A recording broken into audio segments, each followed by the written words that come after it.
Well, first, we would like to, say thanks to the Sugar Bowl committee for having the Auburn Tigers and the city of New Orleans.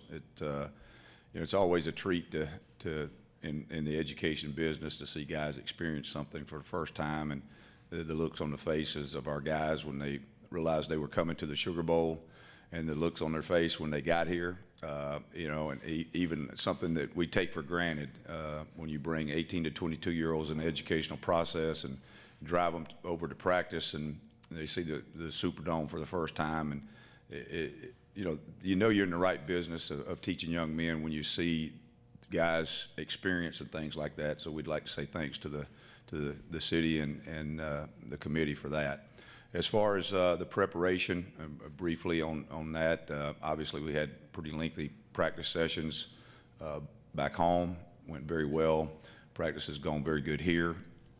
Everything appears to be that we're as healthy as we're going to be, which is pretty good considering some of the bumps and bruises we had along the way.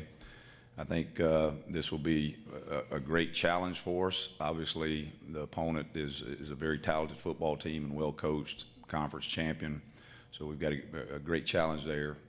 The thing that I think is probably the biggest thing for our guys is that we just have to carry the process that we had in the season into the game, and then we'll go from there. For Coach Steele.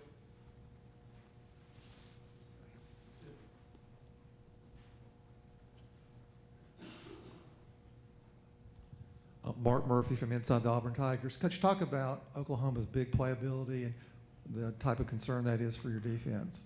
Well, I mean, anytime you play, you coach defensive football in college football or NFL football, it's got to where it's in high school football. I mean, every game you watch now, the top gets knocked off the coverage frequently in games.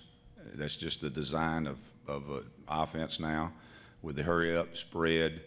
Explosive plays are key to that. It's not something new. We see it in practice. We see it in teams we play in the SEC.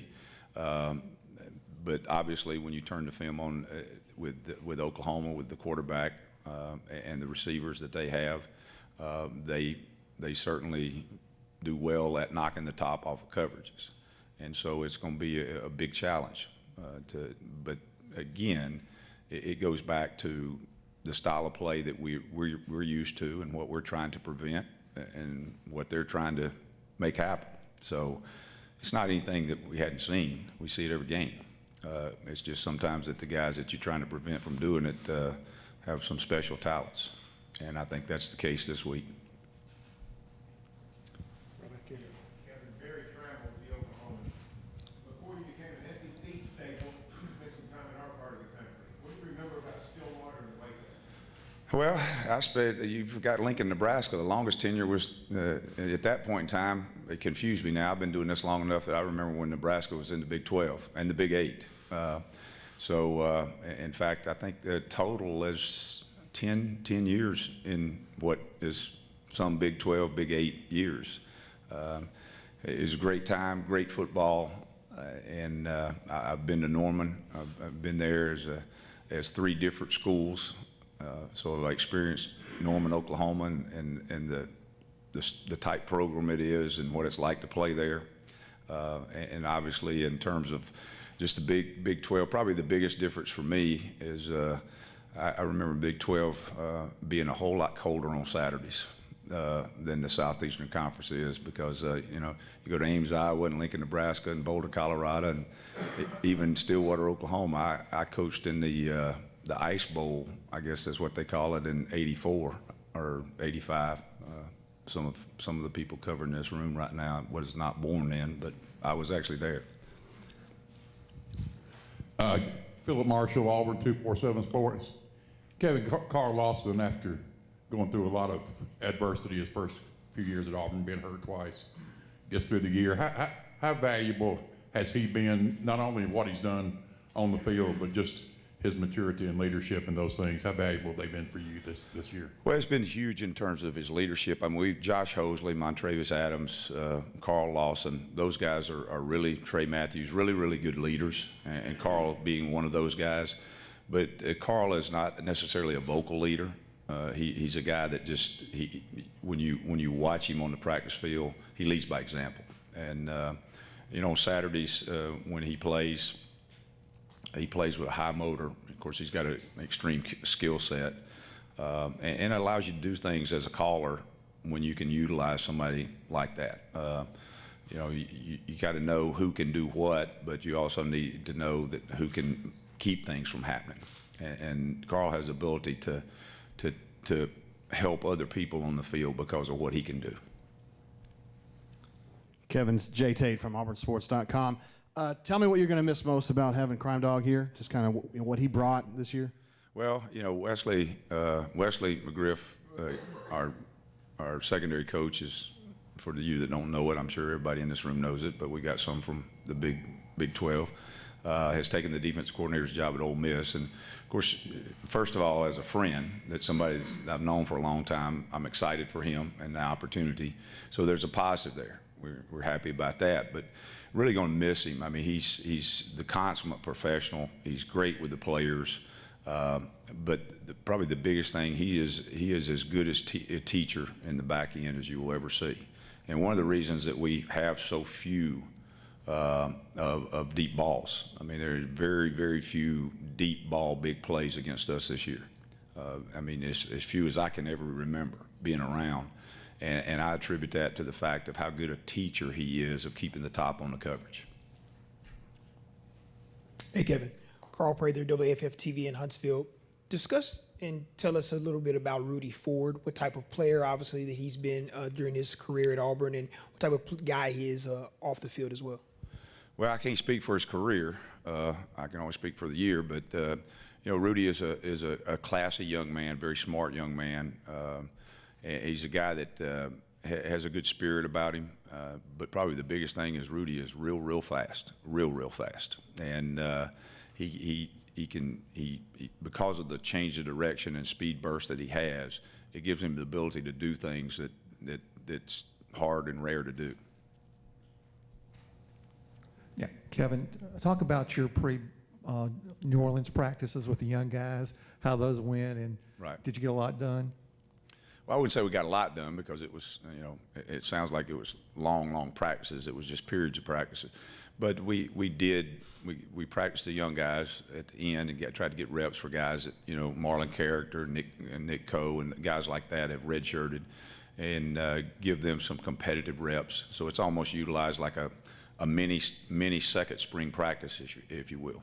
And, that's one of the great values of the bowl system that people don't realize is that, we're not like the NFL where we can take 6 months off. We had to develop players.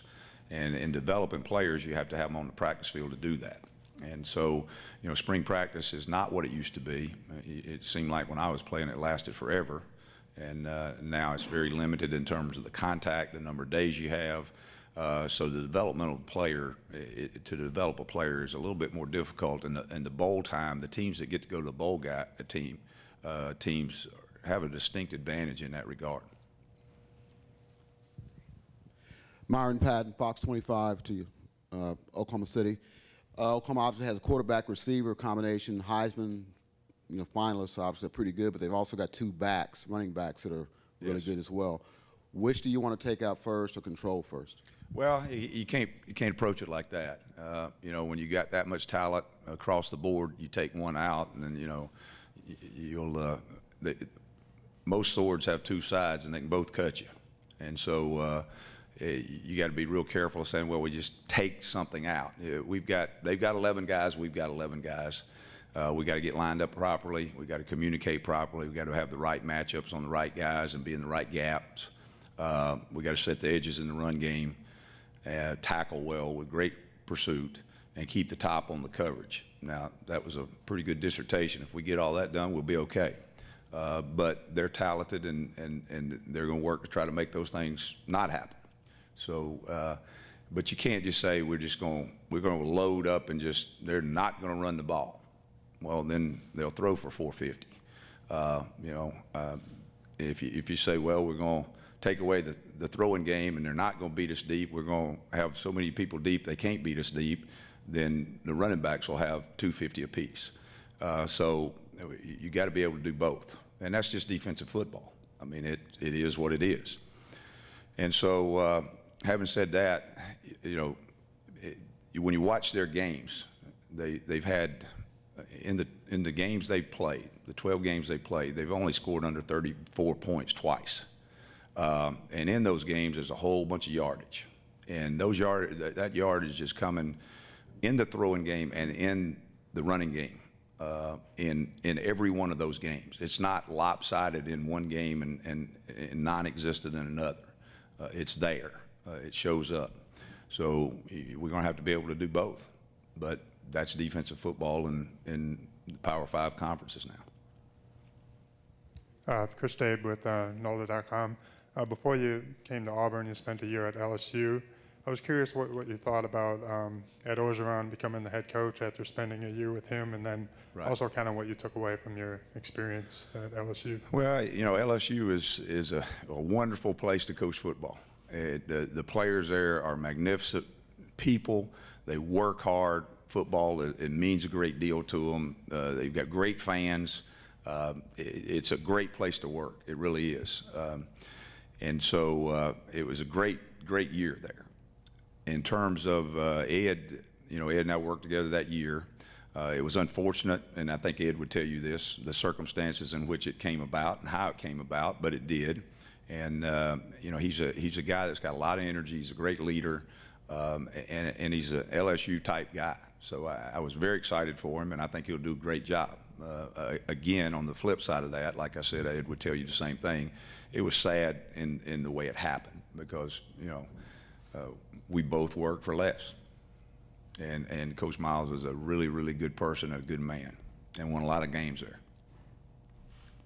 Time for one more question right here. James Creppy with AL.com. Kevin, can you speak to the status of the search? It sounds like there's been an indication as to who the new defensive backs coach will be. And secondly, can you speak to just the challenge that the DBs are going to have with whoever the new coach is as a fifth position coach in 4 years at that position? Well, let's start with the second part of that. I know that's good reading and material, fifth, but remember, you're talking to the same group that, people graduate and transfer now like free agency in college football, and pro guys, they sign 1-year contracts and be with one team. I've got a guy I coached in college that's in the NFL. He's with the third team by choice, contractually by choice, in the last 3 years. So we're a little different. This is not 1970 where every SEC head coach had been there 15 years. There's a lot of change in things now. Players change, coaches change. I think just as an American society, we're pretty good at change. And so I think that's way overrated. I think it's, it really doesn't mean a whole lot. If the guy coaching you is a good person, a good teacher, and knows what he's doing, the players will adapt. And so that's no concern at all. And then in terms of the search, my standard patent answer that y'all don't like at home, but that's a question for the head coach. But I will say, I know that he's already told you this part. We do have a list. There has been some contact. There has been no decision and will not be until we get back home. Thank you, Coach. All right, thank you.